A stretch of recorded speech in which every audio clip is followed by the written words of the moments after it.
Let's go down to the Urban Homestead, Pasadena by the freeway. Right down there on the Urban Homestead, Jules and his family are working away.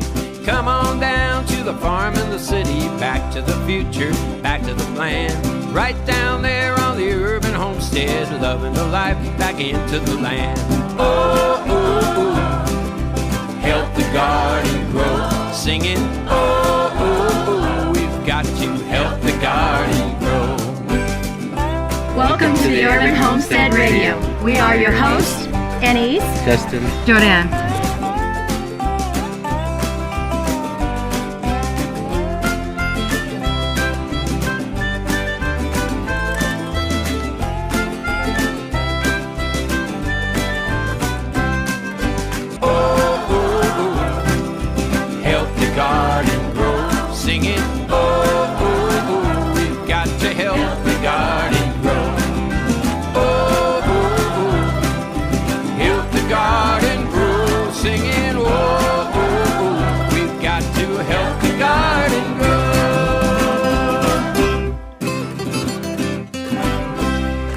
Hi folks, thanks for tuning in. Today we are joining you from inside the house because it's actually a May gray day, overcast and drizzly, and it's might cold, so we're nice and warm in the house today. So Justin, you want to tell our listeners what actually happened today? A lot of things. Yeah, it's been a while, but we have a film crew from France 5 PBS station in France here for 3 days, and this was day one.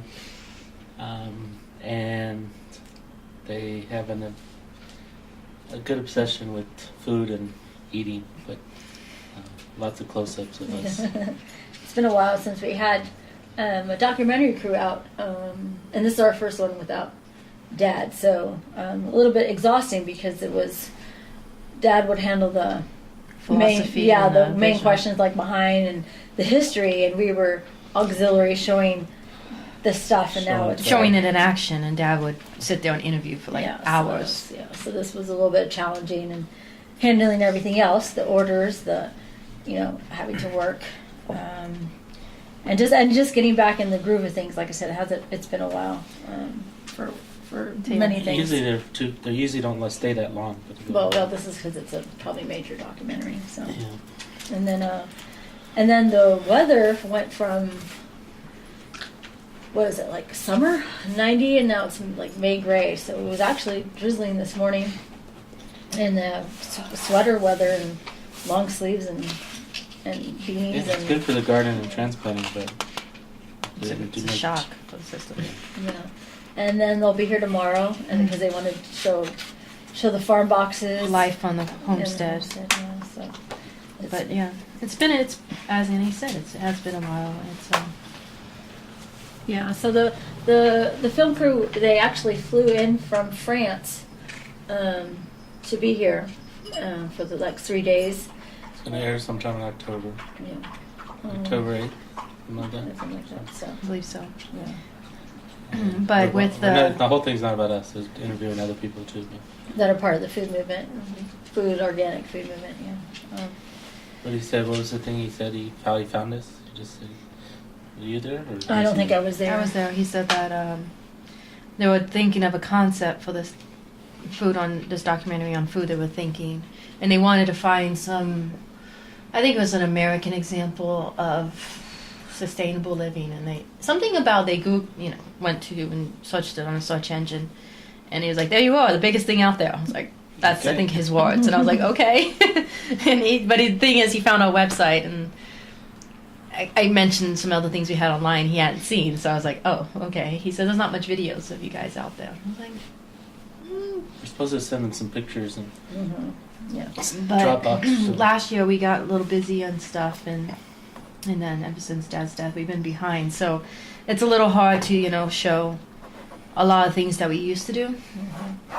And it's not that we're not doing them anymore. It's just there's a gap. Backlog, yeah. Like, for instance, the winemaking, I used to do it regularly, and there's a gap, and I haven't checked on my wines. I kind of just left them back there, and I know some of them are, not up to my quality, and they're like, well, let's pour out wine and show it, and I'm just like, this isn't the best stuff I made, and I'm like, there's a huge gap in a lot of the stuff we've done, and the canned goods were at the end of the canned goods, and they wanted to see the stockpiles we used to have, and it was just a little bit of a gap. Well, actually, because of the canned goods, number one, the drought, so I canned less last year. Fruit was hard to find. Because fruit was hard to find, and then so whatever was canned last year was already used up, so the stockpile is not that. It's not like we used to open the cupboards and it would be like 4 shelves full of canned goods, and they generally asked for that, and it was like, we've been in a drought. I think fruit was, even when we try to source it from local farmers, that like seconds, the price was not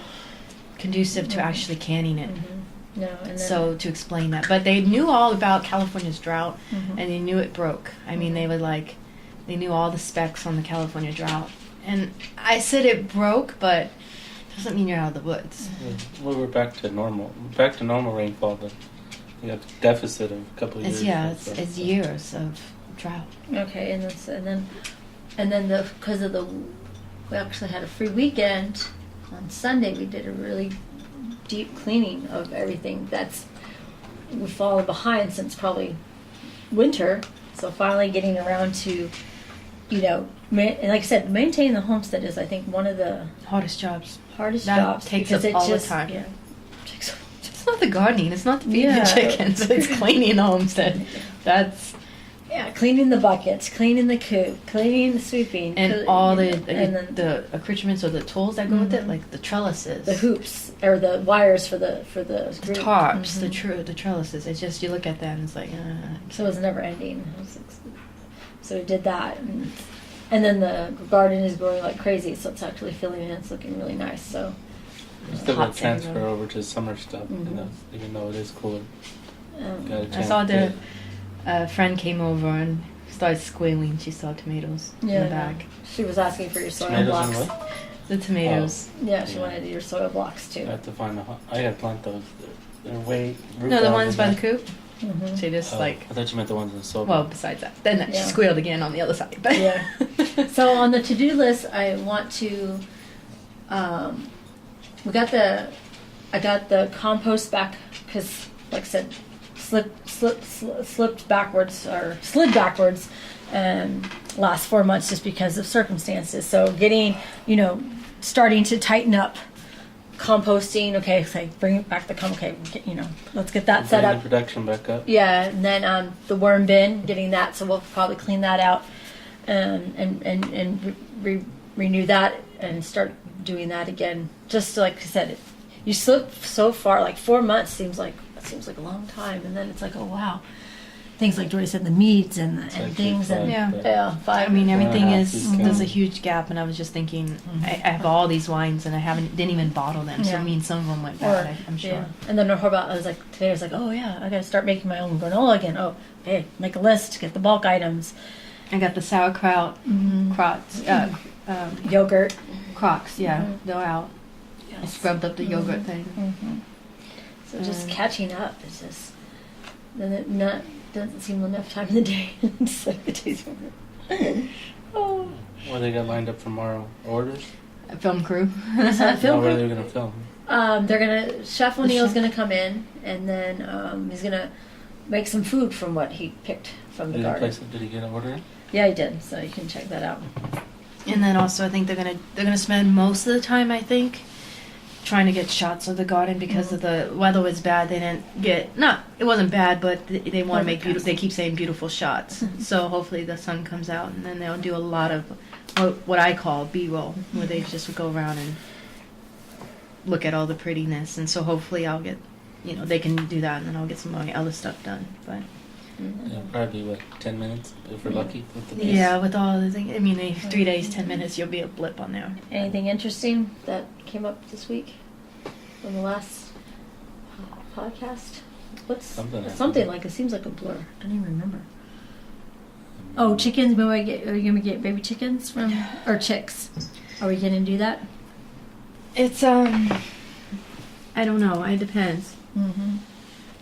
It depends. We'll see what happens with, a friend of mine. We might, go in, but I don't know at the moment what happens with the space. All right. So, and then like I said, it's been a while since we were interviewed. So what was, I think this one was a documentary because other ones would have been TV shows like Sundance and things. These were really in depth. We had Brazil, but I think it was just a couple minutes. Yeah, so this was really in depth, and then the language barrier was a little. Dad always had enjoyed talking to the foreign media because they understood where we were. They understood better than American media where we were coming from. Mm-hmm. And Dad would hit it off with the Brazil guy who was here for a couple hours. Yeah, it's emotional. The Chinese was there for a while. This one, yeah. It's trying to. I would say Dad was so eloquent at talking his philosophy, and it's not that we don't know his philosophy, but it's he had it like where he could communicate it well, and so you're trying to talk about your philosophy and your dreams. This morning he talked to me when I was doing the animals, and it's like your philosophy, and I said it, and then it was like trying to pick up Dad's at the same time, talk about you, but talk about the project. It's usually you would just say, oh, your beliefs about the animals, and but then you had to actually carry Dad's side a little bit more, and like the goal and the vision. And he said, will you be getting any more animals? I just laughed, and I pointed around to the corner. I said, do you see any room? And do you see any room? He's like, you pretty much filled up in all the. I said, yeah, it's corner to corner. I mean, you were maxed. I mean, yeah, it's maxed. And then do you start kickstart the workshop series for the summer? You think? It's up to you. You gotta figure out what you want to do. Yeah, but what would be the first one? Would you like chickens? Speaking of animals, it's like it would be a little hard for me to do workshops. I'm not doing so, emotionally, mentally. But the easiest one would be doing the chicken one. Simply, usually meats would be easiest when I had them all, labeled and ready to go. But chicken would be definitely the fastest one I could put up right away. Yeah. Because I know people want to learn, so we haven't. And do jam, candy. Jam, yeah. So. It depends on time. Yeah, and then we had the Farm to Table kids on Friday. That was fun. They had their potluck, and they brought food. A lot of food. Yeah, they brought a lot of food. This was like, they really did a good job, and some actually made the recipes from the classes. So some of the kids took the time and they made recipes that we had featured at the classes, and there should be some snippets into a podcast for them too. Yeah. Special. Some little, I think it was recorded. And then we're trying to get back, like I said, in routine, trying to get Friday dinner. Yeah, Friday night dinners back in order. So we used to do, we'd have Friday night dinners were fun. It was like for about 5-6 years there, we would just say, oh, who do you invite? And we'd go through our list of friends and say, random friend. And then we invite them over for Friday night dinner. Yeah. And so. On an unlucky day. And we cooked for them, yeah. The one time we invited some single bachelor guy.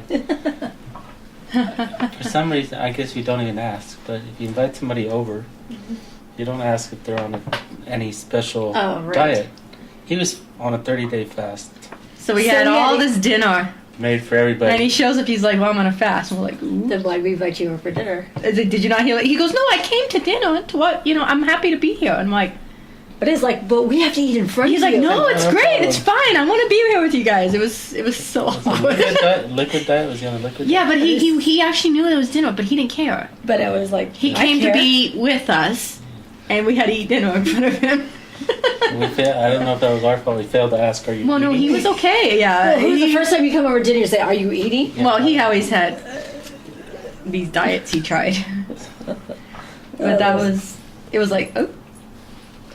Yeah, so that was nice. I think it was great. We set out the tables and set the table really nice, and I'm not sure if I could do that for a while. I'm being a little lazy these days. It's just like, fine, do what you wish. I used to do the whole, elegant dining thing. It was kind of candles. Well, it was my belief. If I had something, which we did inherit some china and some silverware from my grandmother, I have this belief if I have something nice to use it. I don't stick it up on the wall and never use it. If it's nice, I'm using it. Yeah. So. And so I did that every Friday night. I'd bring out the good china, the good crystal, and my dad has this silverware, which is a Belgian tradition. When I'm not sure if it's a boy born, but when a child is born, all the relatives buy a piece of silverware. Mm-hmm. And every birthday, as he grows older, all the relatives buy a piece of silverware. And then at his marriage, they give him the set.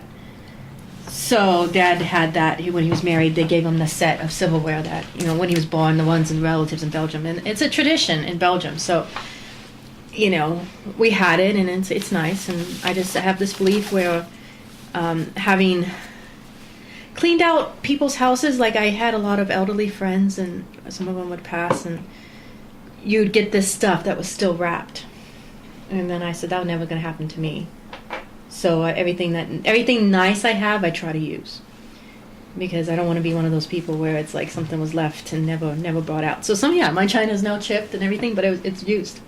Yeah, and I do believe in that. I think, and it's like I said, nice to start doing that again. So we started about a month and a half ago, started saying, hey, come over for Friday night dinners. And starting to try to kickstart that tradition back. And, after Dad's death, it's still... Time's flying. I know, time's flying so fast. It's like, oh, wow, sorry, almost June. Half a year. So, try to figure out all that, what we want to do. People are asking us questions. People are enjoying the videos and the stuff online, which is great. So, thank everybody for sharing. And hopefully they continue to share, because more people. Launch in a month or so? Yeah, launch in a month. So hopefully they're excited. Are you excited? I don't know. Am I excited? I don't know. You're listening to us. Long day. I know, it's been a long day, so I'm just like rattling around in my brain. What's going to say? It's something we kind of, if people ask if we gotten used to media, we have been in quite a lot. Mm-hmm. To this day, no. I'm not used to it. You put a camera in front of us and we're just like, okay. And I was actually thinking about that. Do I like media? I don't. I like to show the stuff. This is, it's beautiful out there. And I like to show it. I like to show off my animals.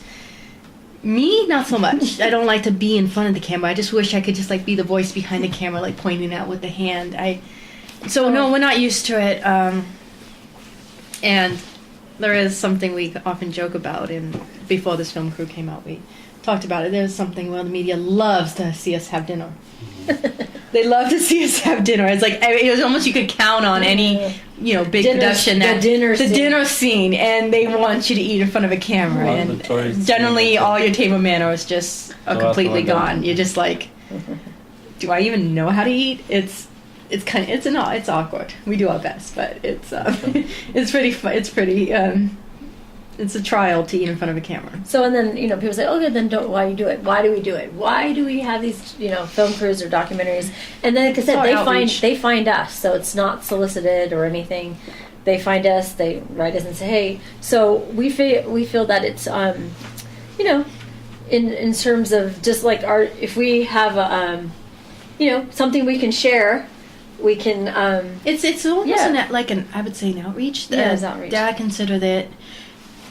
You could say one thing to one person. Yeah, and this reaches out more. So he would do media because he would say one thing to one person on camera, and it would go around the world. And so Dad,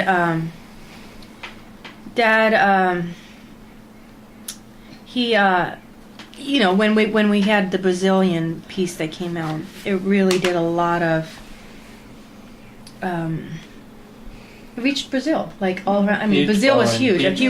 Huge following. So he sat down for one guy in Brazil for 3 hours, and it completely transformed. I would say Brazilian, because it was one of the biggest. I think it was one of the biggest channels in Brazil. International. And ever since then, a huge Brazilian following. People did not, actually realize that could happen. So that's how Dad saw it. He could say one thing to one person who came here, or he could say one thing to one person with a camera. Mm-hmm. And I think it was not a ministry, but an outreach. He felt that's how he gave back to Earth Care people. Ministry. Say it once and touching thousands of people, and it was So although it is somewhat work and throws our schedule off, it's our carrying on the ministry to Earth Care. So that's why we do it. Yeah, that's why we do it. And then, so that. Yeah, it just came to mind. This crew was very in-your-face camera. It was very extreme close-up. It's Artistic. you have to, you do have to just shut off a part of your brain and pretend they're not there. It's something you learn, but I was surprised how close they got, and I think I was just, part of me was like wanting to walk away, and the other part's like, get it over with. Just do it and get it over with, and the other part's like, run. So yeah, this camera was really cllose in the face, and Every I hope it came out very technique. So you think, oh, I aced this camera, and then the next camera comes out and you're completely thrown, because everyone has a different way of interviewing, a way of this crew kind of threw me a little bit. I didn't quite know how to handle it, so hopefully it'll be dubbed in French and make sense. So anything that you fibbed or flubbed will be captioned in French, and it sound not awesome. Yeah. Well, it was nice that there was a little bit of a French connection with them. Yeah. And so I think French, Belgium. They said it's going to air in Belgium too, so that'd be nice. And reason, I don't know, it's French. We're French blood. I mean, it's like they're really enjoyed that cobbler. He was like, guys, he likes his desserts. So I'm like, yeah, I can see. We feed the. He's a Frenchman. Yeah. But and talk about history again, Belgian French history. It's genetic. It's genetic. We feel like, hey, it's really weird. We're comfortable with. And he, like I said, remember Mark from the other films crew? He came in, he was like, like family. Like a long lost brother, and it was so bizarre. He just fit in, and we actually met this French filmmaker. We met him in India at a film festival, showing our film, Homegrown Revolution. He was showing his film, and we hit it off in India. I mean, we'd stay up late at night, just talking and having a riot. Before. Never met him, but it was like a brother. I know. And then he came out here, and we hit it off. No, Bill, he showed up. Somehow they said they sent us an email. They did not send us an email. They did not send us an email. They show up on Friday night. Which we're having. Fortunately, we were having dinner. So they pulled up them. Both camera guys and a friend of theirs showed up at Friday night dinner. So then we stayed late up, and then I think we went goat walking with them, and then. And he was shooting. They were making another film. With Van Dennis. And then which he aired here for I think one of the first screens in California. In France. And we stayed up late talking again. It's like it's family, and he wants to bring us to France. He has on footage. He has Dad's last interview. Video interview. He has Dad's last video interview, and he knows that he was does. done in May or June. Yeah, year. he knows, and he wants to do something with it, and he wants to bring us, Anais, Justin, and myself out to France or something. I mean, I know he's trying to work it out and funding and all that. So did he publish Dad's piece? I don't know. I know he's talking about wanting to do something, so I think he wants to do something special. But definitely he has to raise the funding because we can't. I'm not sure, but we really should follow up with that and see what's out there. We met a lot of people traveling the world. France is huge now. With their little film, 15-minute thing. So we went to Hokitika. Saw the old homestead. In New Zealand. Made the front page of the Hokitika Times. Which is all like 5 pages now. No, it's impressive. And the house was there. Nisi remembers her bedroom. That is weird. The guy who owns it now remembers buying it from Dad. Parents bought it. His parents bought it from Dad, but he remembers them talking about. I think it was the crazy American. And then at the time, Dad, because it flooded.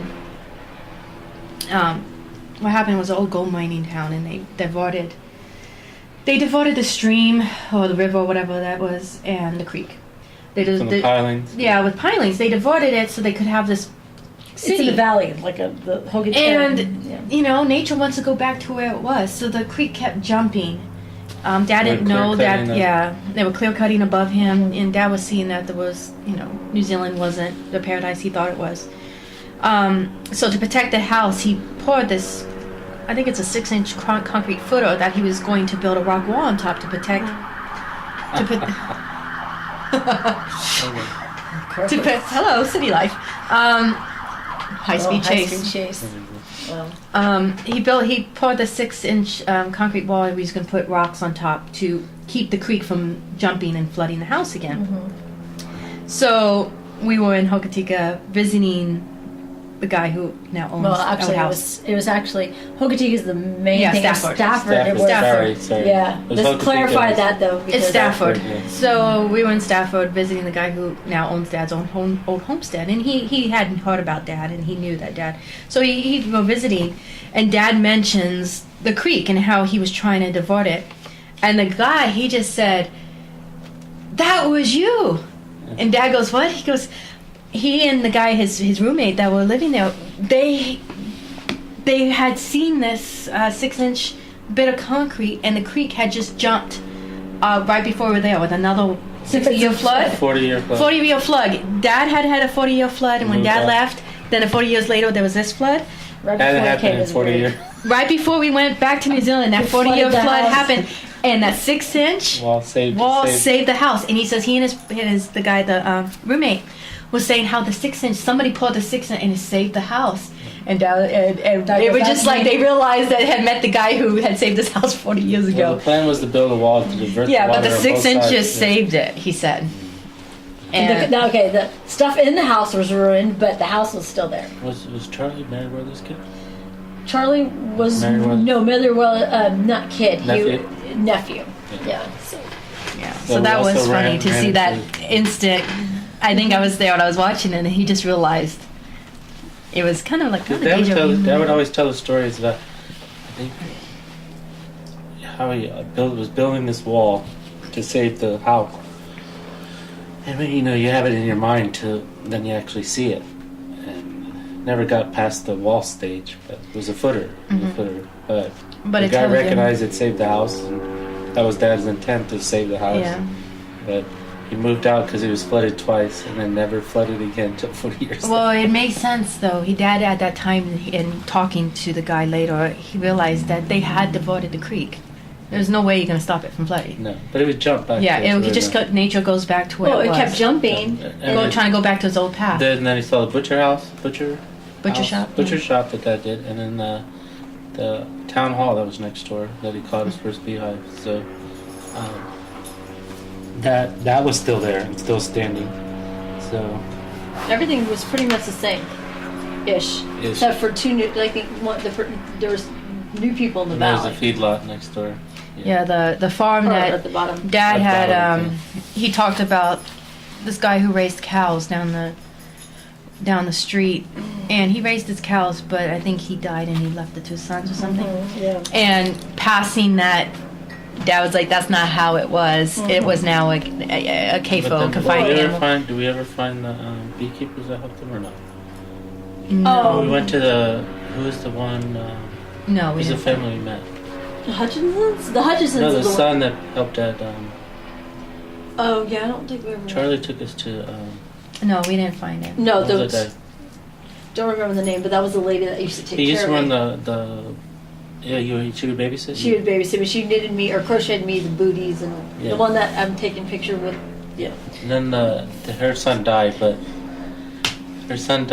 and the son that helped. The story goes that the son was in the hardware store. Yeah. He was a local hardware store, and this American guy would show up and ask him how to rebuild, fix. So he bought his first chainsaw and helped to re-roof the butcher shop. So it was fun. They were rehashing old stories. Yeah. And then we got to go to, I don't know, the Order of Greece. Oh, with the film, Israel. Greece, Israel, India, Italy, New We filmed in other places, but Yeah, but we went. We actually were invited to Slovakia, Russia, Egypt, South America somewhere. South Africa. So the film, we actually got as filmmakers, we got invite to those places, but We only did did go. Yeah, we did go to Italy, India, Israel, Greece, and New Zealand, and that was from the years 2009 to 2010, I think. When we were so close to going to Slovakia. We got the prize of the mayor in Slovakia. Yeah. Russia too. Russia, we were going to Russia. Yeah. It was too late to get a visa. it was a huge way to get a visa. We're like, yeah, let's not do that. So yeah, I know a lot of people are going to have, questions, because we get so many emails with questions and things about how we grow. One of the questions was, I posted a picture of the garden, and the woman wrote, she was, how do you not have any weeds? The backyard, it doesn't, surprisingly, except for stinging nettle, really doesn't have. Technically not a weed. There is not a weed in the raised beds. I mean, we're not talking about because of volunteers. We have the depends on what a weed is. I mean, we have amaranth everywhere, but we don't consider it a weed. So, There's a couple. We have 1 or 2 spots that have issues with one idea we had was there was some Wandering Jew. Wandering Jew. We were going to put it in a salad mix, so we let it grow and we cut it in salad, and then that sort of reseeded itself. Technically, it's edible, but it sort of took over one bed. So I've been trying to rein that one in. But the reason there's no weeds is because everything's planted so close together. So if you have existing or open dirt, which one reason you were talking about mulch for French people is dirt, empty dirt, something's going to grow, and if you have empty dirt, most likely is weeds. So what that's the square inch gardening, there's very little, only when they're young, but once they touch, there's no light for them to grow. Yeah, so that's why one of the reasons why we don't have many weeds is the thing. And then the ones that do grow, we let grow, like we have the sunflowers voluntary.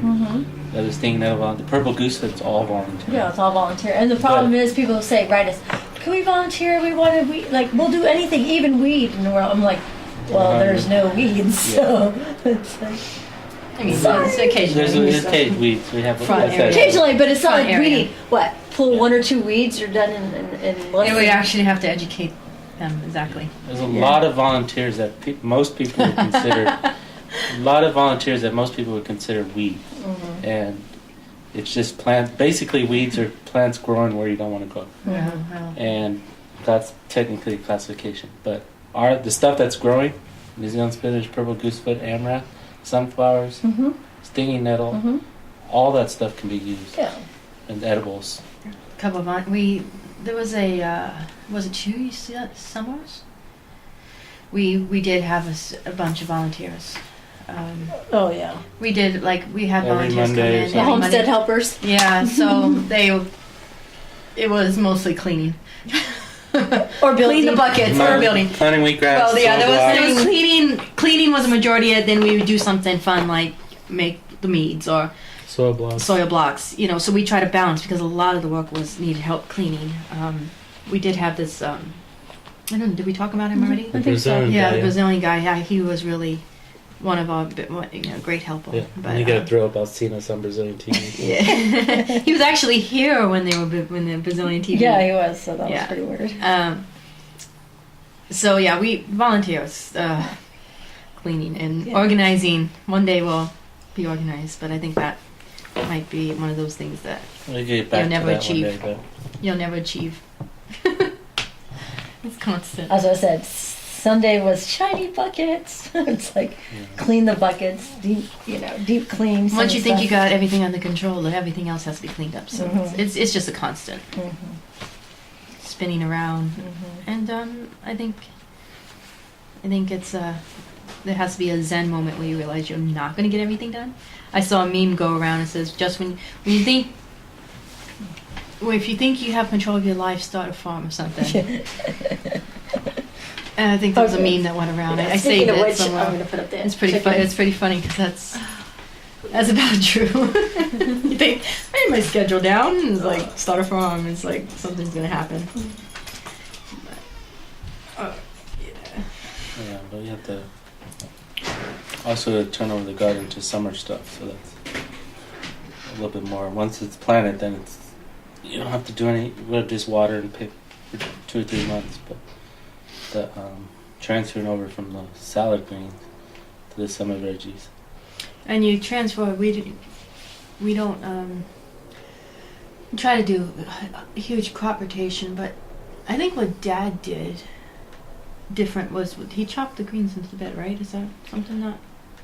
We do that. I cut it down, give it Yeah. to animals, and then what's left, we turn it over. It's old-fashioned composting. Yeah, he always believed in returning to the soil what came from the soil. It's not much, but it does help.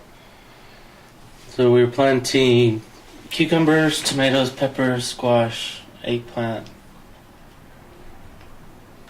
I haven't got around to the beans yet.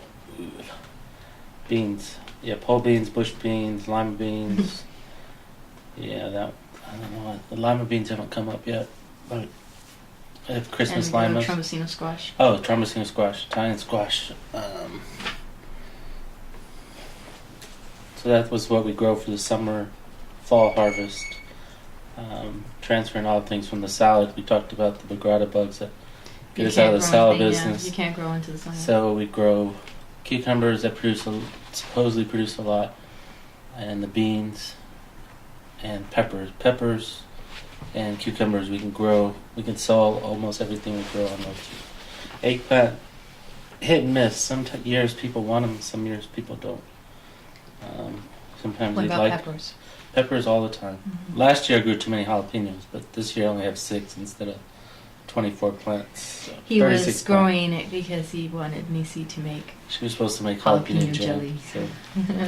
but we just got busy. But he actually grew that many because he wanted to do the hot peach Well, I thought jalapeno they would jelly. sell on the farm box, but they didn't sell. Yeah, it's kind of. So I just have 6 plants versus 36. I think I saw a couple of times on Facebook. People are fascinated with your soil blocks. They really think you grow them that close. So maybe, I think you might have to explain a little bit more about that. We'll do a video. Maybe do a or something. They're like, It's don't basically how close you grow it's them. a cookie cutter. It's a cut dirt into little squares, and then you take the squares and you plant them in things. So no plastic. Well, some plastic, but less plastic, and that's how we grow thousands of the seeds. But yeah, they started out 2 inches apart. So it was like 55 by 10 in a little tray. And then we take that and transplant them 6 to 8 inches. Are they 6 to 8 inches apart or 12 inches apart on some things? So although they're started in soil blocks 2 inches apart, they will eventually get transplanted into the ground farther apart. Sometimes if I don't have space in the ground, I'll pot them up into 4 inches. Tomatoes, peppers, and then if I don't have room still, I'll put it in a gallon, and then a 1 gallon pot, and then And if you don't have room still, there's lucky friends. yeah, and then I'll plant them in bigger pots, or I plant them in the garden. So, Or the lucky friends. which are able to grow 2 things simultaneously, so that there's less of a gap. Because if you take everything out and plant one little bitty tomato, well, you can just pot it up and get up to big. I think those ones out there are 2 feet tall. Mm-hmm. So you can pop them in at 2 feet tall and able to grow Mm-hmm. the salad greens. But the salad greens just sort of kind of exploded because of the rainfall last week. So they got quite large. And I had to Well, that brings to the weather where it's everything is dependent on the weather. Because you can plant tomatoes now, but if we have what California has is that June gloom, then what happens with the tomatoes? they get blight, then mildew on the cucumbers. They need hot weather, so sometimes we'll get this June gloom, and it will take out Yeah, so some the of some hot crops. summer days with the cool desert nights create mildew issues, and there is, so far, we haven't found anything to control it. But I mean, we there's sort of baking live. soda. There's baking soda. There's Serenade. There's all this stuff. Copper, but we it's were- not. Oh, it's not OMRI listed, Copper's right? on my list. Oh, it is? But it was the one. It held it off. It does work. Copper It does does work. It did work. Copper did work, and then at one point it's just It's it was expensive, and been it's just expensive, and then time-consuming. the plants got too old. So Yeah, I it does remember work. when you It did just the. we sort of live with mildew. If people want to know what we do, It makes them feel good that we have mildew Well, problems. California is hot, like you said, and then And it then can it dip at night and be cool.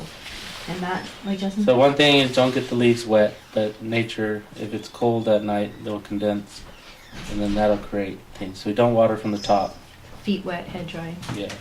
So on the squash and the tomatoes and the cucumber, with the Oyas and stuff, we use the bottom, but it still doesn't matter to the cold night. So we sort of live with mildew,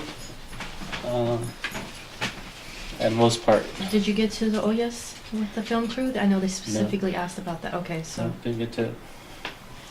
So, what I was going to ask was, like I said, one of the challenges was just getting caught up because of just circumstances. But if we got caught up, what was something that you like want to accomplish? Like, okay, so now I have time, or now I have thing. What do you want to do? I know Justin wanted to revisit maybe The fish. or stuff like that. That's but- one that I think we talked a little bit about what made mistakes on fish farm. Mhm. So next time do it in the greenhouse. Don't do glass tank. If I have a little bit of time and money, I might try it again. It did work. I just made a stupid mistake and cleaned out the fish tank, but I lost track of the fish, and one died in the holding tank. So then one fish sort of multiplied, bacteria multiplied and killed all the fish. It was But it worked great. I mean, it worked great. did The work thing was, wonderful. water was surprisingly cold, so we ended up putting in a aquarium heater. Then the electricity bill went up, and then so it's better if you put it in a greenhouse. Tilapia needed warm water. You could do trout, which are like cold water, so you don't have to heat it, but they need pristine water. And then at the time, I couldn't find any organic fish feed. So you started feeding it it ended up- cat food. It ended up being soy, corn, and they put food coloring in the fish feed, And which drove which I us couldn't nuts. understand why you put food Because coloring they in say fish that food. it's colored green and they'll eat it, right? Red for Or red whatever. I coloring. don't know what it was. Which I makes had no sense. food coloring things. So now, 5 or 10 years later, they actually have organic, soy-free Yeah, see. fish feed that would work. And it's sort of, you're growing your own fish, and here you are feeding them. Yeah, soy crap. I was looking, I found a couple things, and I tried to do that, I forget that water, that green stuff that we grew, that would feed it. I forget Oh, the it was name. duckweed? Duckweed. So we grew that, we feed it, and then we did some other things that was organic. I think you did, had me get organic cat food for some reason. Yeah, actually, the ingredients were similar. What was feeding the fish food was similar to cat food. So I was able to get organic cat food and sort of cheated a little bit and fed it to things. Because the ingredients were thing, But it wasn't but they organic. had organic and no food coloring and all that stuff. So, but it ended up costing about $1,000 system. I had a beautiful system That's on a beautiful. timer, and people loved it, but made a couple mistakes in it. And it killed them all. So that was the most expensive fish fertilizer I ever did. I dug a hole and planted the old, that was $1,000 for 30-something fish. Yes. Yeah, well, you learned. I'll have to redo it. Learned how not to do. Yeah, definitely learned how not to do it. But they're So when I- probably new. We'll do it again. There's, like I said, there's organic so fish much feed new now. products now that it's like even it's like our solar panels are so outdated. I mean, solar panels aren't outdated, but 12 years Well, in they're terms of they're half their life. yeah, they're so- half their life, and then there's new products. There's and we always wanted to do solar water heater. and, But when we looked into it, it was kind of new technology, Yeah, so it was it was experimental. Mhm. Now they have good Yeah. ones. And did you tell me today, City of Pasadena, the free gray water. free gray water system installation? Ooh. Laundry to landscape. So it's only that. Only from your washing But machine. still, From your that's washing not- machine to that's not great. it's 160, but From now, we but have from it- when we started, yeah, we haven't run it from the tub, but the we thing have is, it all. Yeah. yeah, gravity fed to The only top, problem is but- because our washing machine's on the wrong side and it goes right. No, the pipe is there. I just have to cut the. I had to get a three-way. But we have a tub gray water system. The tub gray water system, but the three-way. The pipe is there. I just have to cut it into the galvanized, put it three-way, and it'll pump out through that Yeah, but I've just that system. But that's impressive for Pasadena now to offer that. So when we started, it was, I remember we called them and we said, yeah, "What's your great policy story. on gray water?" And they were like, Did you hear back "We from, have." Marisha? I think City Pasadena's closed, but I can call them again tomorrow. I left a message. We called them on there. We said, "What's your policy on gray water?" And they're like, "We have no idea." Do you have to explain the story? So we did what and I think the only policy we try to keep by like the city environment was to just have the gray water go, not be on not be on surface. So we had to, make sure it went underneath the ground for. It's under those 4 beds, but. Marley's snoring. So. The old man snoring in the back is our dog who decided that he wants to sit on the lap and He snores like an old man. You walk in, you're like, who's? Oh, okay. he sleeps hard. He lives hard. It's a hard day. Which this dog, he showed up. He's one of those ones that has it been 4 years now? Yeah. Yeah. Marley, he loves everyone. He has a huge circle of friends. He showed up and never left. The story of this dog is Dad was walking in the front yard around. It was an Easter Sunday. Every Sunday? Yeah, it was around the Easter Sunday. It was the Sunday before Easter Sunday, Yeah. I think, yeah. And this dog is a Bichon Frise, so they look like a lamb. They're very curly and like a mop. And I'm in the house and I hear Dad yell, "Jordy!" Like, what? It's like, there's a dog, and he's got this fluffy white dog in his arm. So generally, this dog Walked across the street. found his way down the street, saw Dad, and decided that Jumped in his arms. there he is, and he ran to Dad and jumped in his arms. Dad was like, "I'm not keeping this dog," and yeah, that lasted.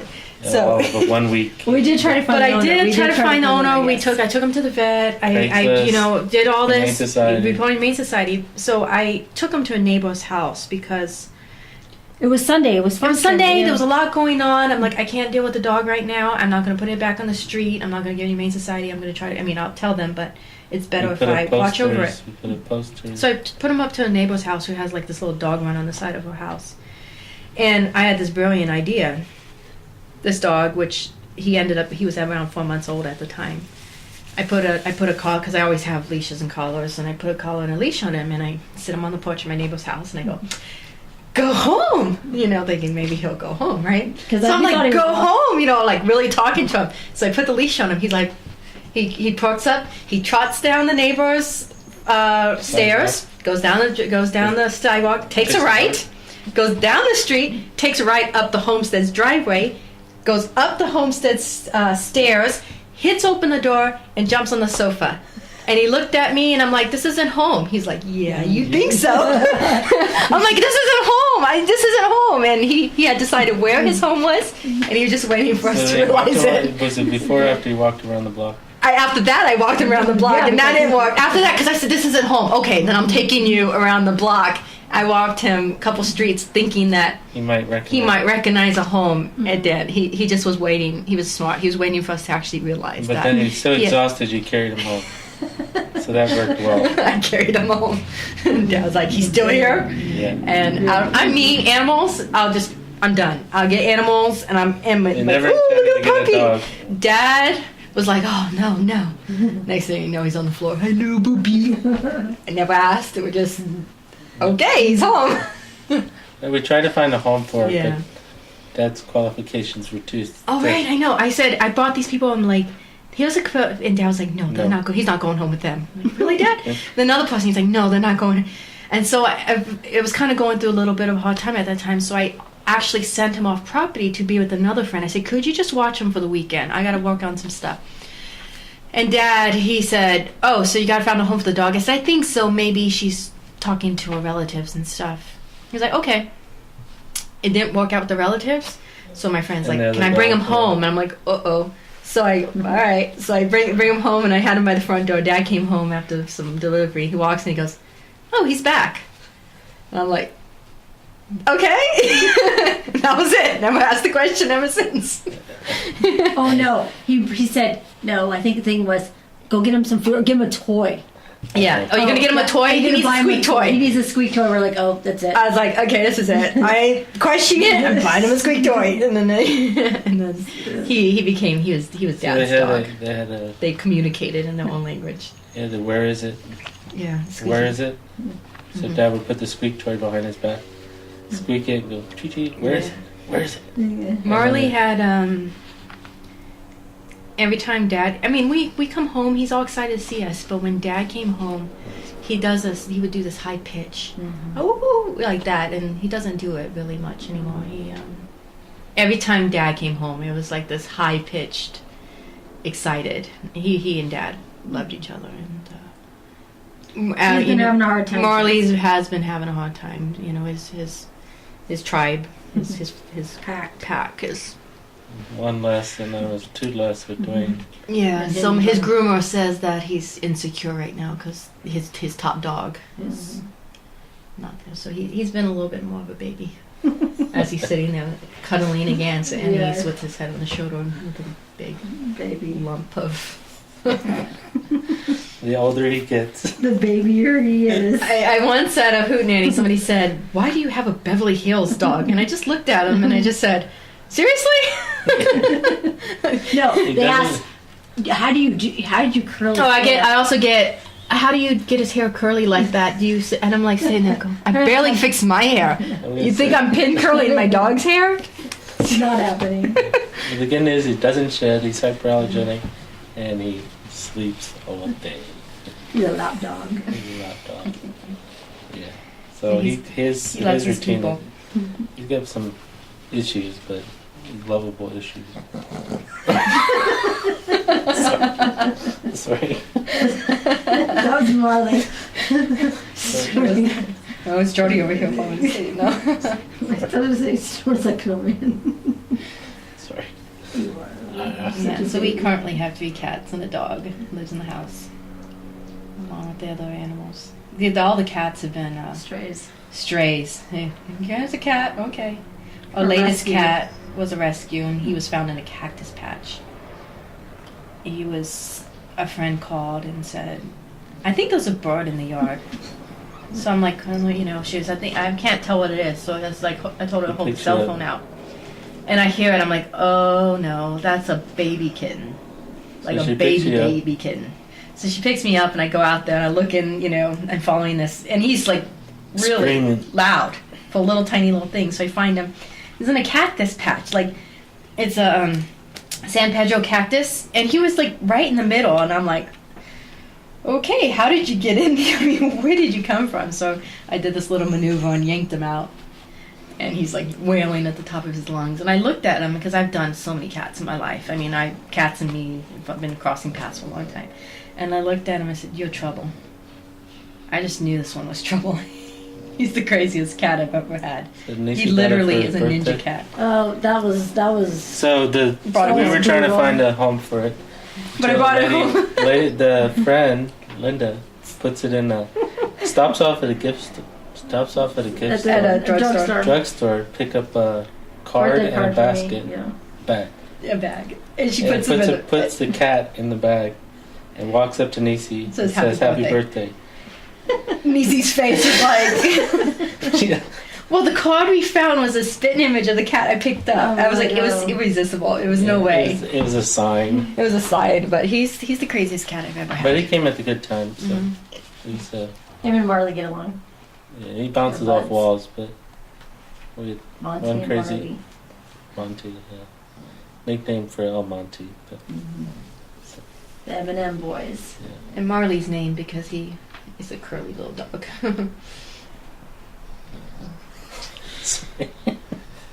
He said, "Oh, it was a bad day. What'd you guys do when I was gone?" He was like, he was just amped. He was just amped. But all our animals, they do have this, like, I wouldn't say it's like bilingual, but they understand each other. So like the chickens understand what the ducks, and Marley knows when the chickens are cackling that there's danger. It's kind of like they've learned each other's language. And the goat would respond to when the chickens cackle. If the goat snorted in fear, the chickens would like, what's going on? So it was a tribe. It was a, one great happy dysfunctional family. The first cat, like in 2000 I lost her Thanksgiving last year. 15 years. She died in my arms. 16 years. Yeah. Well, when I found her, she was a mangy little cat that was in bad shape, and so we picked her up. And She was under the house next door. yeah, and what we did was live trapped her because she was kind of on the older side, so we live trap and then tame. She took a chunk out of my neighbor's hand, ripped up my neighbor, but I came home, reached in there, and she's like, my neighbor was like, what did you do? I was like, I don't know. And just reached in there, picked her up, and she's like, hi, I love you. And she was my baby. We threw her in with the chickens. Yeah, so I didn't have a place to put her, so I put her in the chicken coop, and she decided that she was a chicken. So she started eating corn on the cob with the chicken. There's some photographs of her just hanging with the chickens and eating chicken food, and she thought she literally thought she was a chicken. She copycatted because she didn't really have a social structure at that time. But then she became my baby, and she was older than I thought she was, and she was pregnant and insisted on having no kittens in my lap. And stray cat. I was like, "Here's your bed." She's like, "No," and she wanted her in my lap. And then I had to examine every single one that came out. I had to, and I'd like, "It's good," I actually had to praise this cat. Yeah. And then she'd like, okay, and then she'd have another one. I mean, she just would not settle down, so I picked up the kitten and was like, wow, great job, She was a very talkative little cat, and she liked her routine. She liked her stuff. She was very... Yeah, so when I lost her in December and Thanksgiving, it was a little hard. It was kind of like... It was on Thanksgiving It was old age, and I mean, I didn't have to put her down, which I'm thankful for. And she lived a good life and just got really tired, like... It just happened overnight. Like overnight. I looked at her and I said, okay, something's wrong, and spent the day with her, and then Anais and I stayed up with her on pretty much all Thanksgiving night. Mm-hmm. She just went to sleep. Yeah, she went to sleep, and it's never easy. But I've learned to, at least in some ways, I won't claim to, but I learned to appreciate the way animals die. Mm. You actually start, and that's why I say you don't know much about an animal until you're at the beginning and the end of an animal, and it's the hardest thing to do, to sit there and watch and hold an animal as it passes.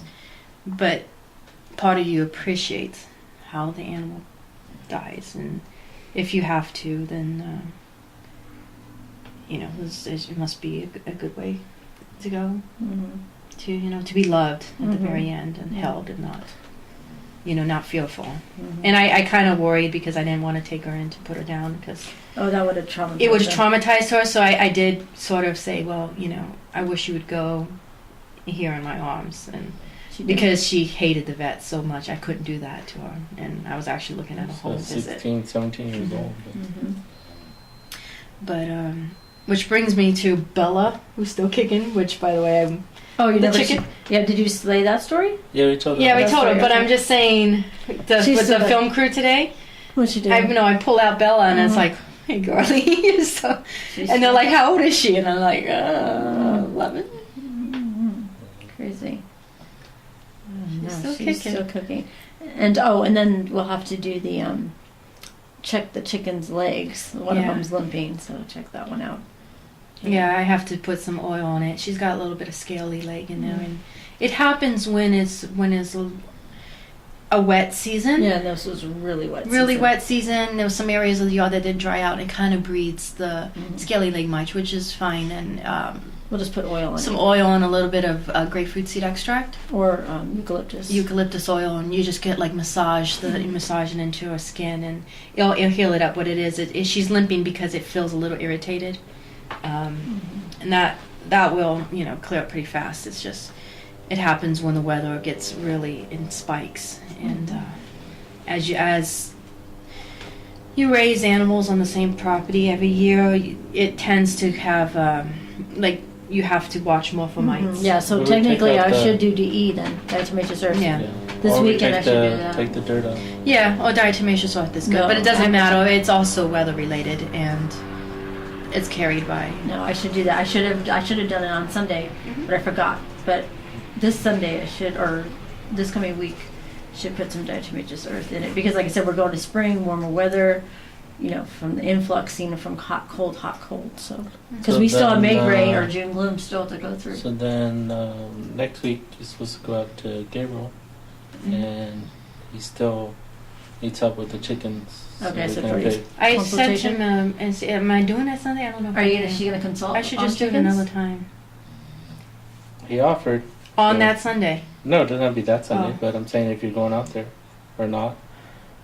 Yeah. I just thought we'd make 2 trips into one. So. That's up to you. So if you want to do that. I don't know if I can do, if they have to be there at noon and then do that. Oh, okay, yeah, so we'll figure it out. And I don't know. And then what else is coming up?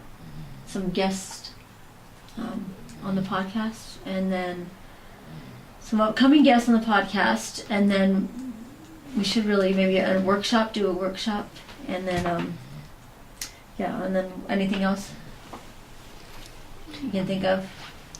Maybe take some questions maybe next time, because we didn't have time to look at it. We didn't read Dad's stuff. Yeah. And the cards that we got for Dad's thing. So I want to still thank people for that. So. Do you want to end with one? Yeah. You want to? I don't know which one is there. The one from India lady. Did she write actually something about that? I don't know. I mean, she sent a picture. Yeah, but she didn't. It was. I don't think she knew. That's good. We'll just. It was a short one. We're just finding all our stuff because it's just everything's been put back.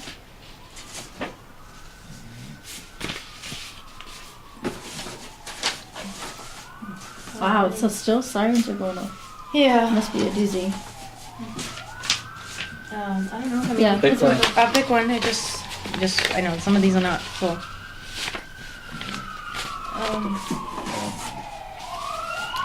We have. Well, we also have Dwayne's Memorial coming up. Oh yeah, we have Dwayne's Memorial coming up too. So. Yeah. So all right. So we'll just Do it next time. Yeah, we'll do it next time. So because we still have stuff to go through. So but yeah. Thanks again for joining and tuning in, and See you next time. we'll talk to you again next time.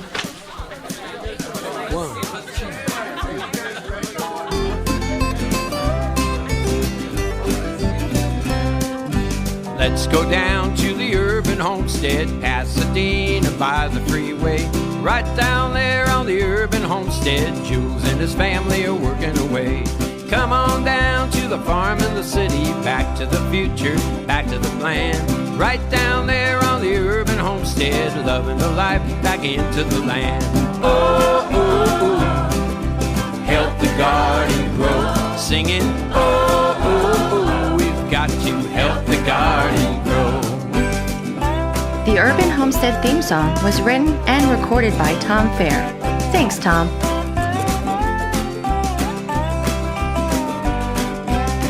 We've come to the end of this show. Thank you so much for joining us. Be sure to tune in again. Until next time, this is Anais, Justin. Jordanne. Keep on growing. Oh, oh,